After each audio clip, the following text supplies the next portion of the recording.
नमस्कार, आपका एसटीआर खेती में एक बार फिर से स्वागत है। यदि आप धान की फसल में कल्लों की संख्या बढ़ाना चाहते हैं तो आज हम ऐसे ही 5 उपाय आपको बताने जा रहे हैं जिसमें से आप इन तरीकों को अपना करके धान में कल्लों की संख्या को आसानी से बढ़ा सकते हैं। दोस्तों, जानकारी आगे देने के पहले यदि आप चैनल पर नए हैं तो पहले चैनल को सब्सक्राइब करके बेल आइकन दबा करके ऑल नोटिफिकेशन कर दीजिए, जिससे जब भी हम वीडियो अपलोड करें आपको सबसे पहले देखने को मिल जाए।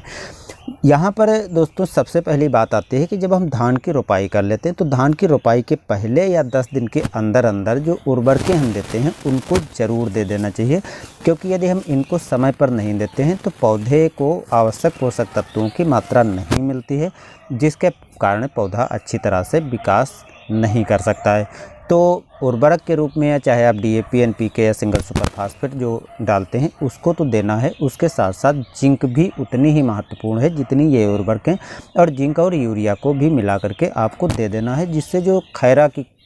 समस्या अक्सर देखी जाती है धान में तो वो ना लगे और आपके धान अच्छी तरह से स्वस्थ चलें और जिससे कल्ले अधिक निकलेंगे।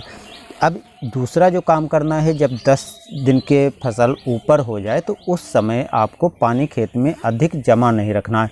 बहुत से किसान भाई करते क्या हैं कि खेत में लगभग 4 से 6 इंच तक पानी भरा रखते हैं, तो जब कल्ले निकलने की अवस्था हो तो उस समय आपको खेत में पर्याप्त नमी तो बनाए रखना है, लेकिन खेत में पानी जमा नहीं रखना है। जमा रहने से नुकसान क्या होता है कि देखते हैं जब तेज़ धूप निकलती है तो उस समय खेत का पानी पूरा गर्म हो जाता है, और जब पानी गर्म हो जाता है तो जो नए कल्ले निकलते हैं वो मुलायम होते हैं, जिसके कारण गर्म पानी होने पर कल्ले मरने की संभावना अधिक बढ़ जाती है। इसलिए पानी भरने की अपेक्षा यदि आप उसमें पर्याप्त नमी बनाए रखते हैं तो 20 से 40 दिन की अवस्था जो कल्ले निकलने की अवस्था होती है उस समय पर्याप्त नमी होगी तो कल्लों का अच्छी तरह विकास होगा और अच्छे कल्ले निकल सकते हैं। तो ये तरीका भी आप अपना सकते हैं। इसके अतिरिक्त अन्य तरीके हैं, जिसमें से एक तरीका हमने पिछले वर्ष भी बताया था कि आप खेत में पाटा लगा सकते हैं। पाटा लगाने के समय आपको 4 से 6 इंच तक खेत में पानी पहले भर देना है, और भरने के बाद आपको लगभग 15 से 20 किलोग्राम वज़न तक कोई एक बांस ले लेना है, या बच्चे को भी बिठा सकते हैं, या तो फिर आप कोई लोहे की छड़ आदि ले सकते हैं और उसको खेत में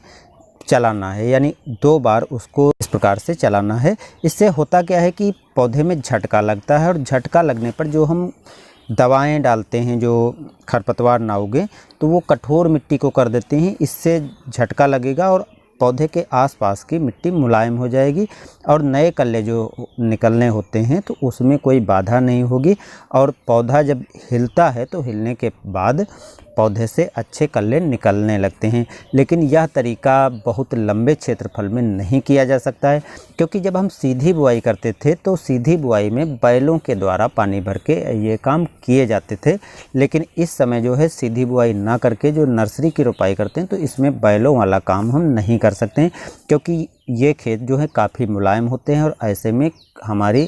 फसल ख़राब होगी यदि हम बैलों को चलाते हैं। इसके अतिरिक्त जो है एक काम आप और कर सकते हैं। वो काम दोस्तों आपको सोच करके अजीब लगेगा, लेकिन ये बात बिल्कुल सही है। जो 2,4-D आती है तो 2,4-D जो 58% SL की आती है या 38%